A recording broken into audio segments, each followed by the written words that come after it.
Oke, jumpa lagi dengan kami, Guru SMK Arjuna Laguboti.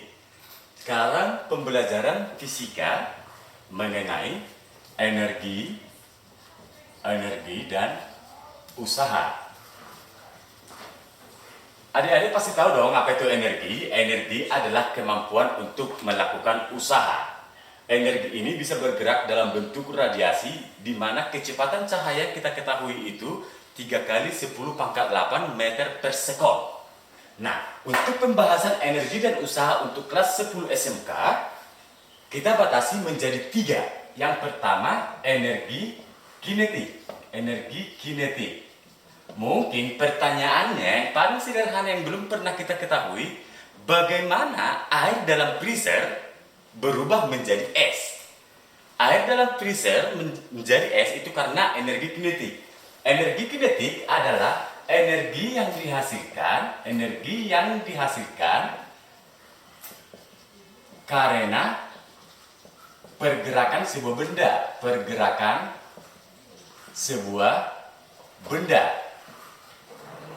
dirumuskan atau dilambangkan dengan EK, dirumuskan dengan setengah MP kuadrat. M itu adalah massa, P itu adalah kecepatan. Jadi bagaimana perubahan air menjadi batu es itu karena adanya energi kinetik. Ada pergerakan daripada energi tadi, yang satu menerima, yang satu melepas, seperti itu. Dirumuskan tadi EK sama dengan setengah MP kuadrat. Kita kurungi P-nya di sini ya. Kita kurungi P-nya karena P ini adalah kecepatan ya. Kecepatan. Sedangkan perubahan energi kinetik dilambangkan dengan delta EK, dirumuskan dengan setengah MP2 kuadrat kurang setengah MP1 kuadrat. Inilah perubahan energi kinetik. Kalau perubahan energi kinetik setengah MP kuadrat, nah perubahannya bagaimana? Yang pertama itu dikurang dengan yang kedua. Itu makanya delta EK sama dengan setengah MP2 kuadrat kurang setengah MP1 kuadrat. Kemudian kalau kita buat sampel soalnya, benda dengan massa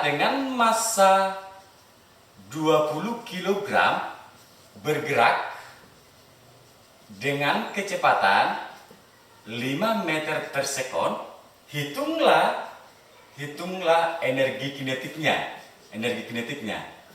Nah, kalau demikian soalnya, kita masukin rumusnya.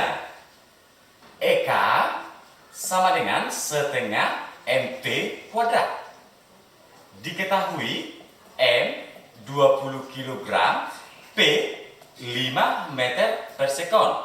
Ditanya EK sama dengan, jawab EK sama dengan setengah MP kuadrat sama dengan setengah dikali 20 dikali 5 kuadrat. Seperti itu. Makikan setengah dengan 20 dapat 10. 5 dikuadratkan 25, maka jawabannya 10 dikali 25. Hasilnya EK sama dengan 10 kali 25, berarti 250 Joule. Itulah untuk energi kinetik. Kemudian berikutnya energi potensial. Energi yang dihasilkan oleh karena pengaruh ketinggian. Energi potensial, energi yang dihasilkan karena pengaruh ketinggian. Dirumuskanlah itu dengan EP sama dengan MGH.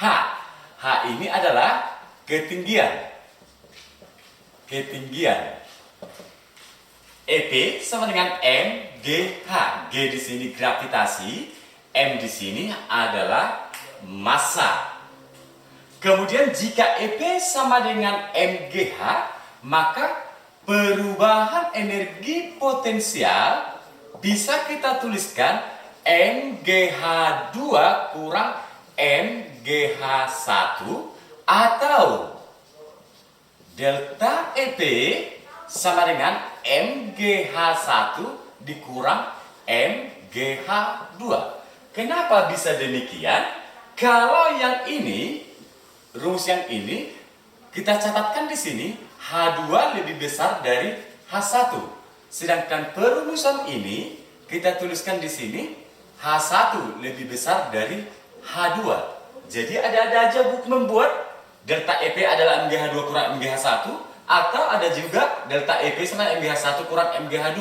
Kenapa? Itu tergantung dari catatan yang kita buat. Jika perumusannya MGH2 kurang MGH1, maka catatannya H2 lebih besar dari H1. Jika MGH1 kurang MGH2, maka catatannya H1 lebih besar dari H2. Kemudian kalau kita buat sampelnya benda dengan massa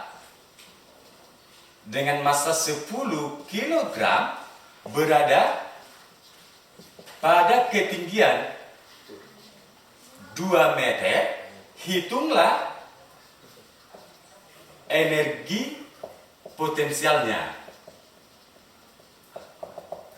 Maka kita jawab, diketahui M 10 kg, H 2 meter, G atau gravitasi apabila tidak diketahui, ambil dia 10 meter per sekon kuadrat. Jawab, EP sama dengan MGH sama dengan 10 dikali 2 dikali 10. M-nya tadi 10, G-nya 10, H-nya 2. Berarti 10 dikali 10 dikali 2 sama dengan 200 Joule. Oke. Berikutnya, yang ketiga energi mekanik. Buat adik-adik sekalian, yang dikatakan dengan energi mekanik cukup sederhana. Di sini kita ada kurungi P, yaitu kecepatan. Di sini ada kita kurungi H, itu ketinggian. Maka kita bisa mendefinisikan energi mekanik. Energi mekanik adalah energi yang dihasilkan oleh karena pengaruh kecepatan dan ketinggian. Energi yang dihasilkan oleh karena pengaruh kecepatan dan ketinggian. Oleh karena dia dipengaruhi kecepatan dan ketinggian, maka perumusan energi mekanik sama dengan EK ditambah EP. EK ditambah EP. EK tadi dipengaruhi kecepatan, EP dipengaruhi ketinggian, maka EM sama dengan setengah MP kuadrat ditambah MGH. Sedangkan untuk perubahan energi mekanik adalah delta EK ditambah delta EP. Delta EM sama dengan, kita lihat perumusan delta EK, setengah MP2 kuadrat kurang setengah MP1 kuadrat ditambah MGH1 tambah MGH2. Itulah perumusan untuk energi mekanik. Nah, berikutnya untuk usaha. Jika energi tadi adalah kemampuan untuk melakukan usaha, sedangkan usaha adalah kemampuan untuk melakukan kerja. Kemampuan untuk melakukan kerja. Kemampuan untuk melakukan kerja. Perumusan usaha secara sederhana kita buat dua. Yang pertama, usaha adalah F dikali S. Nah, kalau kita harus menurunkan rumus W sama dengan F dikali S, kita cari dulu. F sama dengan M dikali A. A adalah P per T. P adalah S per T. Jadi bisa aja W sama dengan M dikali A dikali S. W sama dengan M dikali P per T kali S. W sama dengan M dikali S per T kuadrat dikali S. Atau W sama dengan M dikali S kuadrat per T kuadrat apabila S-nya sama. Apabila S-nya sama. Tetapi kalau S-nya tidak sama, tidak boleh dibuat rumus seperti itu. Kemudian rumus kedua untuk usaha. Rumus kedua untuk usaha, W sama dengan F dikali S cos alpha. F dikali S cos alpha. F itu tadi gaya, S itu jarak, alpha itu sudut yang dibentuk. Nah, kalau rumus kedua W sama dengan F dikali S cos alpha, so pasti kita sudah bisa membedakan perumusan usaha yang pertama dengan perumusan usaha yang kedua. Di perumusan usaha yang pertama, seyogianya ini adalah di dalam bidang datar. Sedangkan perumusan usaha di bagian kedua, berarti bendanya di dalam bidang yang miring. Kalau kita buat sampelnya, bendanya bisa seperti demikian. Inilah besar alfanya, ini bendanya, dan dia bergerak. Berapa besar daripada alfa yang dibentuk atau sudut yang dibentuk? Misalkan benda dengan gaya 10 Newton bergerak sejauh 50 cm dengan sudut 60 derajat. Seperti itu. Kalau kita lihat soal demikian, so yang ditanya berapa besar usaha yang diterima benda? Usaha yang diterima benda. Ini contohnya sangat sederhana ya.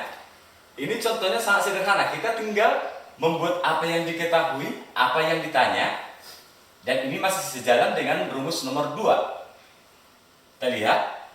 Diketahui F sama dengan 10 Newton, S sama dengan 50 cm. Karena kita menggunakan sistem MKS, maka kita ganti 50 cm menjadi meter, sama dengan 0,5 meter. Dengan sudut alfa 60 derajat. Kita lihat kosinus 60 derajat sama dengan setengah. Maka ditanya W sama dengan berapa? Jawab W sama dengan F kali S cos alpha. W sama dengan 10 dikali 0,5 dikali 0,5. Seperti itu. W sama dengan 10 dikali 0,5 dikali 0,5. Kalau kita lihat dulu dari atas, perumusan nomor 2, W sama F kali S cos alpha. Demikian model pergerakannya. Soalnya benda dengan gaya sekian-sekian. Kita masuk semuanya. Maka sekarang kita tinggal mengerjakannya. Setelah kita kerjakan, dapat W sama dengan 10 dikali 0,5 dikali 0,5. Maka hasilnya adalah W sama dengan 2,5 Joule. 2,5 Joule. Demikian pembelajaran sederhana kita untuk energi dan usaha. Salam SMK Arjuna, SMK bisa.